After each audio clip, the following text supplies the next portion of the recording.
dalam rangka menjalankan roda pemerintahan daerah. Merupakan kewajiban bupati dan wakil bupati terpilih, serta menjalankan amanat Undang-Undang 1945, Pasal 18 Ayat 2, Undang-Undang Dasar 1945 yang menyatakan pemerintah daerah provinsi, daerah kabupaten dan kota mengatur dan mengurus sendiri urusan pemerintahan menurut asas otonomi dan tugas pembantuan.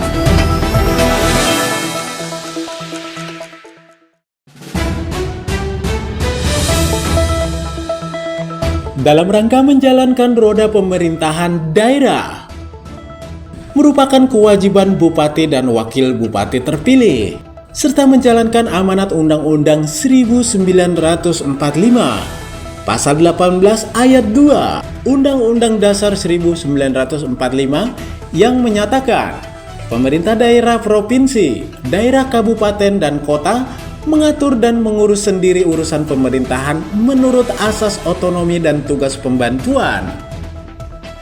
Selanjutnya berpedoman dalam menjalankan amanat Undang-Undang Nomor 23 Tahun 2014 tentang pemerintahan daerah, Permendagri Nomor 19 Tahun 2023 tentang perencanaan, pembinaan dan pengawasan penyelenggaraan pemerintahan daerah tahun 2024, menjalankan Pergub Provinsi Jawa Barat Nomor 7 Tahun 2019 serta penjabaran penyelenggaraan urusan pemerintahan daerah Provinsi Jawa Barat.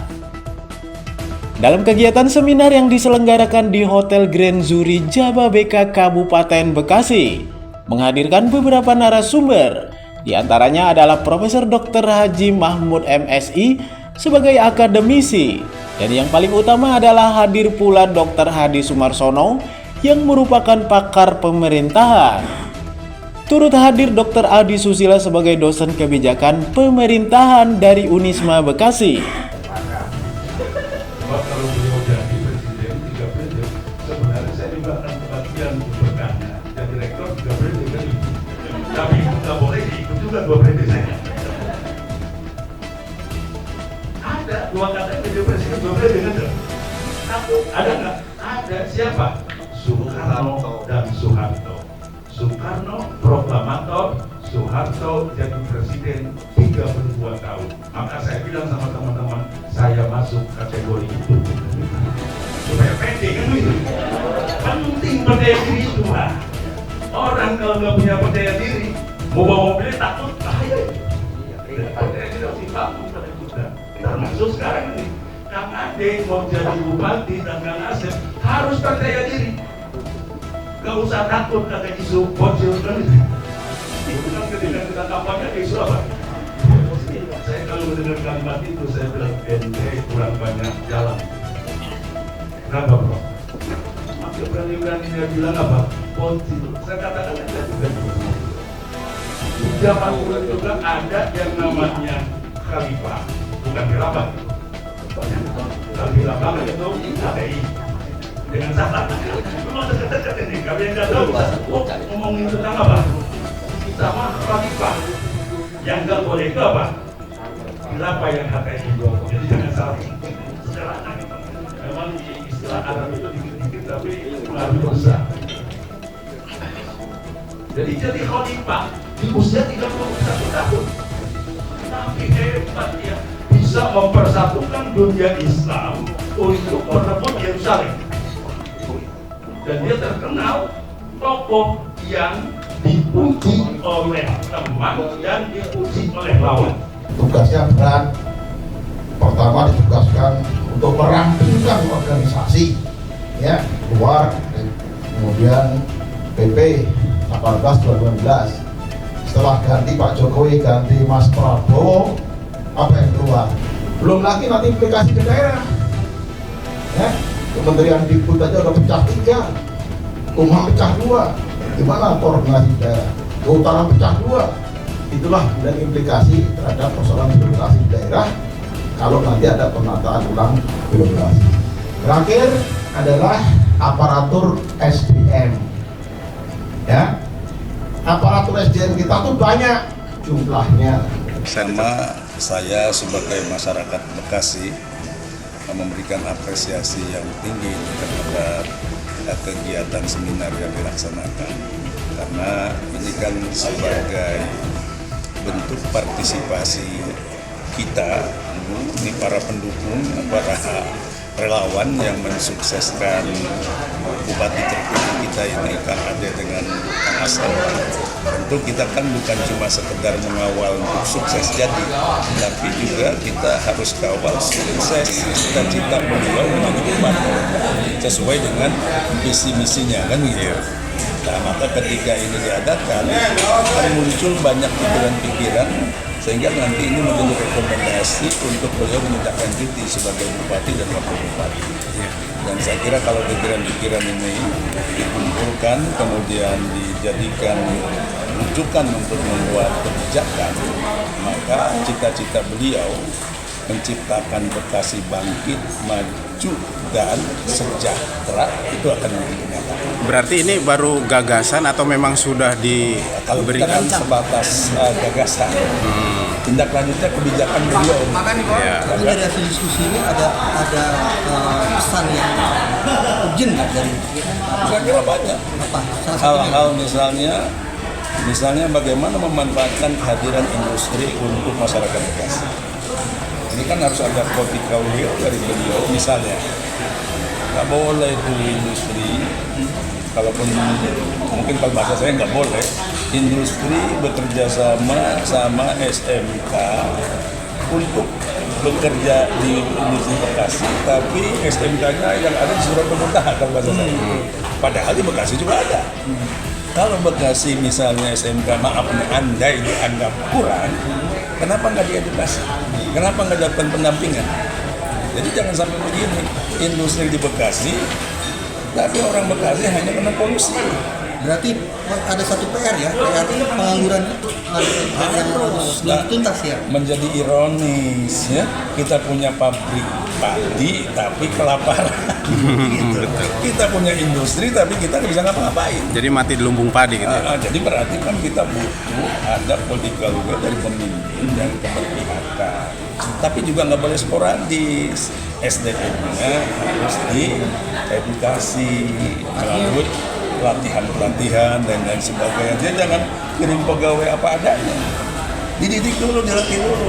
Kan begitu. Ilmunya dulu. Oh iyalah, supaya apa? Jangan merugikan pihak industri.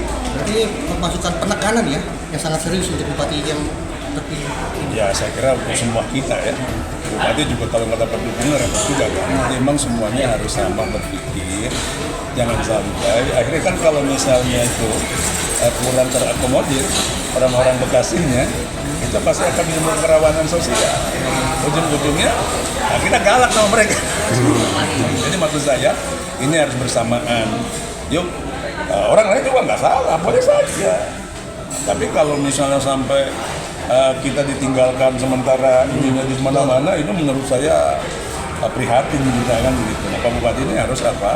Tentu nggak boleh dibubarkan yang sudah lanjut, tapi jangan berkembang ke sana. Ini sekarang ini kan Upgrade lagi ya. Iyalah, misalnya kita punya SMK, tapi SMK-nya kurang bagus misalnya, lakukan pendampingan, ya kan?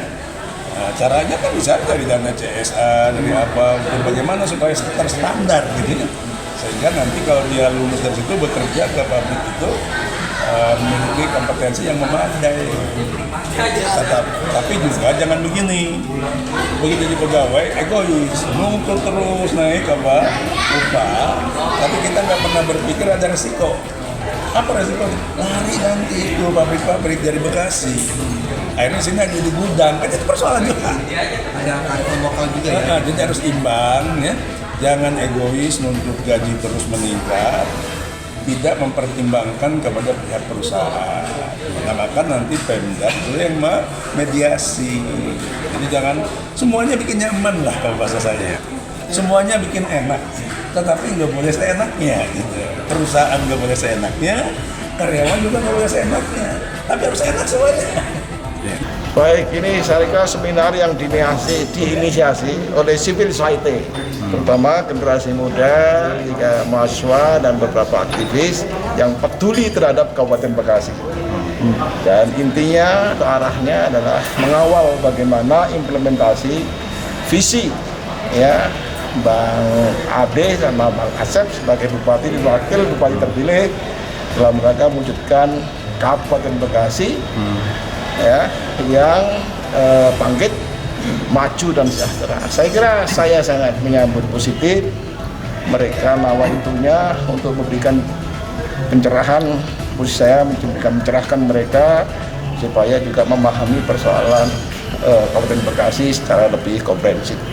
Saya kira apresiasi untuk penyelenggara dan mudah-mudahan ke depan pemerintahan Pak Ade dan Asep ini lebih baik.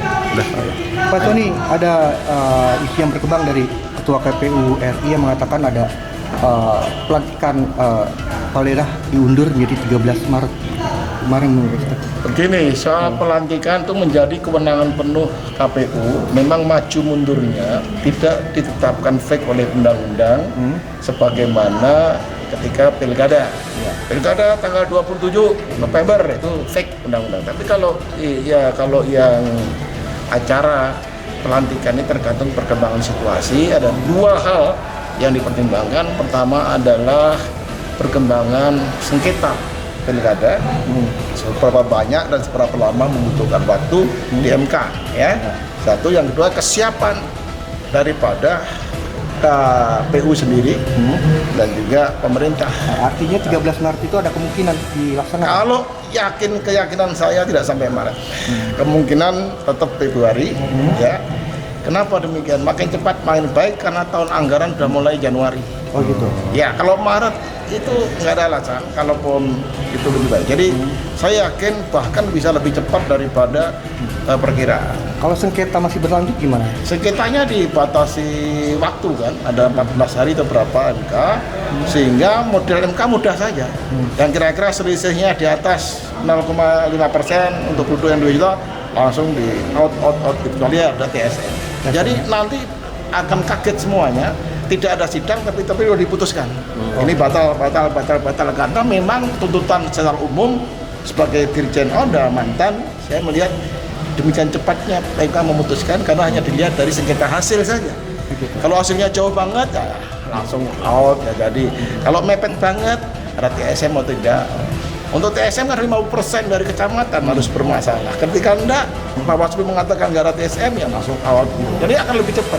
Berarti tanggal 13 Maret itu masih banyak pertimbangan ya? Saya yakin kemungkinan besar Februari tetap dilakukan. Itu hanya perkiraan keraguan dari segi kacamata saya. Pemerintah daerah akan lebih diuntungkan ya apabila pelantikannya ke Februari. Perkiraan saya itu. Jadi kalau misalkan gubernur dilakukan pada tanggal 10 misalkan, maka next day atau next 2 days 2 hari kemudian bisa dilakukan untuk bupati. Terima kasih. Secara aktif, tim taktik yang diketuai oleh Muhammad Fauzi memberikan pemikiran dan gagasan kepada pemerintah Kabupaten Bekasi, terutama Bupati dan Wakil Bupati Kabupaten Bekasi, Ade Kuswara Kunang, agar pemerintahan berjalan sesuai dengan tugas dan fungsi pokok yang diembannya. Acara ini kita mengadakan pertama syukuran bersama para relawan, bersama Ormas, LSM, para pendukung Bupati terpilih yaitu Ade Kuswara Kunang dan Bapak Asep Surya Atmaja. Kegiatan acara tersebut berbentuk seminar, artinya mengawal daripada visi dan misi apa yang telah diungkapkan oleh beliau di saat kampanye. Artinya kami relawan ataupun para pendukung Bupati terpilih tidak hanya sekedar setelah pemilu selesai saat itu terjadi tumpang tindih birokrasi yang paru seperti pungli, terus birokrat yang bermain proyek-proyek ya kan, jual beli proyek, inilah yang harus dihindari gitu. Artinya kita seluruh relawan, para pendukung itu harus mendorong Ade supaya menjalankan pemerintahan yang baik. Artinya biar good governance gitu. Artinya pemerintahan yang bersih, pemerintahan yang baik, sehingga tidak kita pantas menerima wajar tanpa pengecualian.